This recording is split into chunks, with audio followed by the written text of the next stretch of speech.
আসসালামু আলাইকুম। কেমন আছেন বন্ধুরা? আশা করি ভালো আছেন। আমি আলহামদুলিল্লাহ ভালো আছি। আজ আবারও চলে এলাম সানা কিচেন থেকে নতুন একটা রেসিপি নিয়ে। এঁচোড় চিংড়ি রান্না করবো আজকে। তো চলুন তাহলে এঁচোড় চিংড়ি কীভাবে আমি রান্না করছি আর কী কী উপকরণ নিয়েছি এখানে দেখুন। আমি পেঁয়াজ দুটো বড় বড় পেঁয়াজকে চপ করে কেটে নিয়েছি, টমেটোর পেস্ট নিয়েছি, চিংড়ি মাছ নিয়েছি, এঁচোড়কে কেটে পরিষ্কার করে ধুয়ে নিয়েছি, আর আলু নিয়েছি। এঁচোড় কাটার নিয়ম বলুন যাই বলুন না কেন ওটা তো সকলেই জানে, ওটা আমি দেখালাম না। কেটে আমি পরিষ্কার করে নিয়ে চলে এসেছি। তো চলুন তাহলে আমি একে একে রান্নাটা আরম্ভ করি। গরম জল বসিয়ে দিয়েছি, এঁচোড়গুলো একটু সেদ্ধ করে নেব।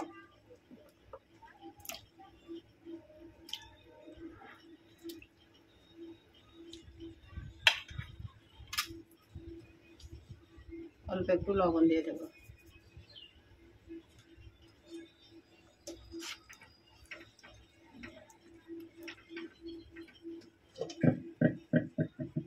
ঢেকে দেবো একটু।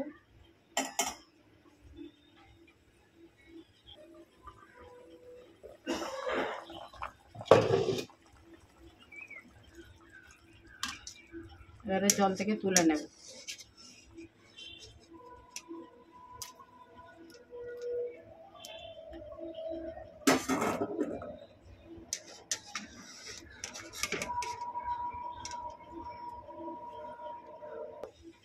এই জলেতে আলুগুলোও সেদ্ধ করে নেব।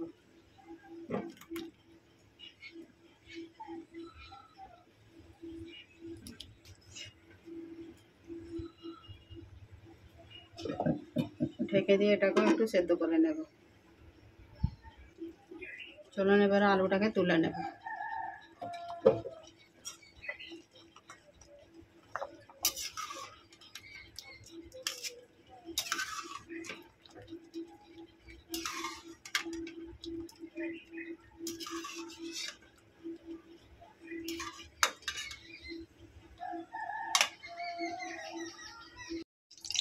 এখন তেল বসিয়ে দিয়েছি, এবারে আলুগুলো এক এক করে ভেজে নেব।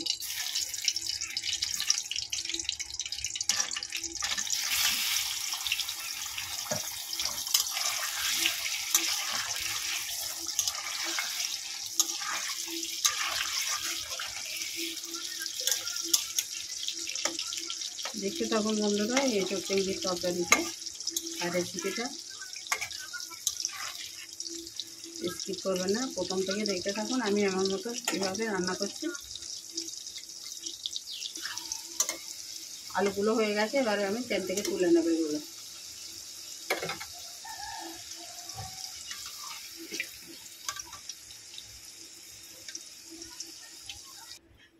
এঁচোড়গুলো এবারে ভেজে নেব।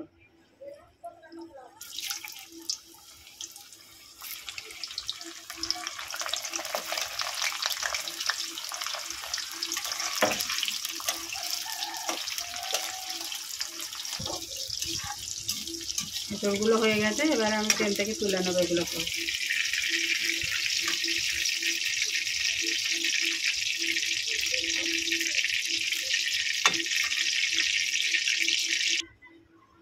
মশলা মাখানো চিংড়িগুলো ভেজে নেব।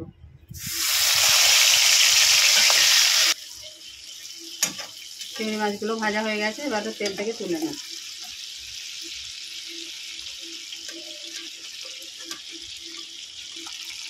এই তেলেই এবারে আমি শুকনো এই মশলাগুলো দিয়ে দেবো। তেজপাতা, লং, দারচিনি, এলাচ দিয়ে দেবো, দিয়ে একটু ভেজে নেব। দুটো বড়ো সাইজ পেঁয়াজ নিয়েছি, দিয়ে দেবো।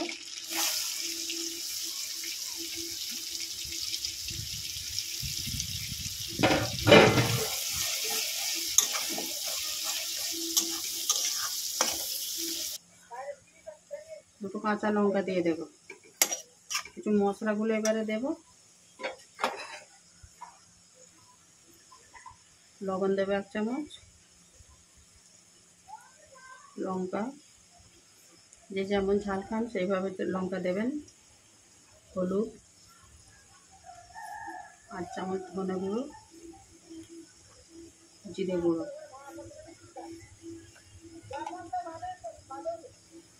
আদা রসুনের পেস্ট ভালো করে এবারে মশলাটা কষিয়ে নেব।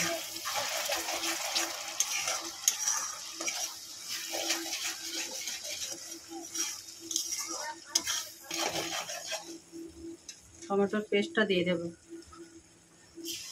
আমি এখানে 2টো বড় সাইজ টমেটো নিয়েছি।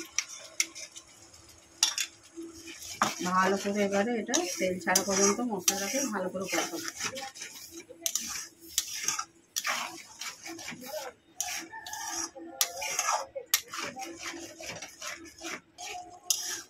দেখুন মশলা থেকে সুন্দর তেল ছেড়েছে। এবারে আমি এতে আলু আর এসবগুলো দিয়ে দেবো।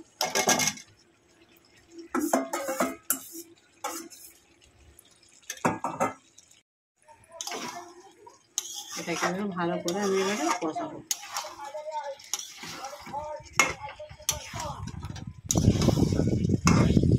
চিংড়ি মাছগুলো দিয়ে দেবো।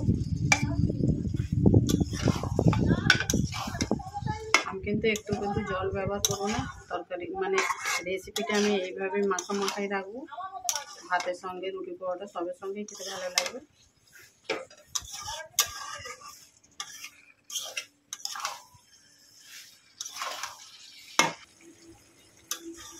দেখুন আমি এখানে একটা স্পেশালের জন্য মশলা বানিয়েছি। গোটা ধনে, জিরে আর কালো গোলমরিচ দিয়ে আমি ভেজে এটাকে একটা স্পেশাল মশলা বানিয়েছিলাম। এছাড়া এই কারিতে দেবো বলে দিয়ে দেবো এটা। বন্ধুরা আমার এই এঁচোড় চিংড়ির রেসিপিটা কেমন হয়েছে কমেন্ট করে জানাবেন। লাইক শেয়ার করবেন। নতুন বন্ধু হলে চ্যানেলটাকে সাবস্ক্রাইব করে পাশে থাকবেন। পুরানো বন্ধুরা আছে মতো ফলো করছেন, নতুন বন্ধুরা অনেকেই আসছেন আবার চলে যাচ্ছেন। লাইক কী ভাবছেন জানি না। এরকম নতুন নতুন বন্ধু অনেকেই আসছে চলে যাচ্ছেন। থাকবেন, পাশে থাকবেন, সাপোর্ট করবেন। তাহলে আমার এই নতুন নতুন ভিডিও আপলোড করলে আগে নোটিফিকেশান পৌঁছে যাবে। রেসিপিটা আমি আজ এখানেই শেষ করব। আবারও আসবো সানা কিচেন থেকে নতুন একটা এরকম রেসিপি নিয়ে। আপনারা পাশে থাকবেন, সাপোর্ট করে যাবেন। ভালো থাকবেন, সুস্থ থাকবেন। আল্লাহ হাফেজ।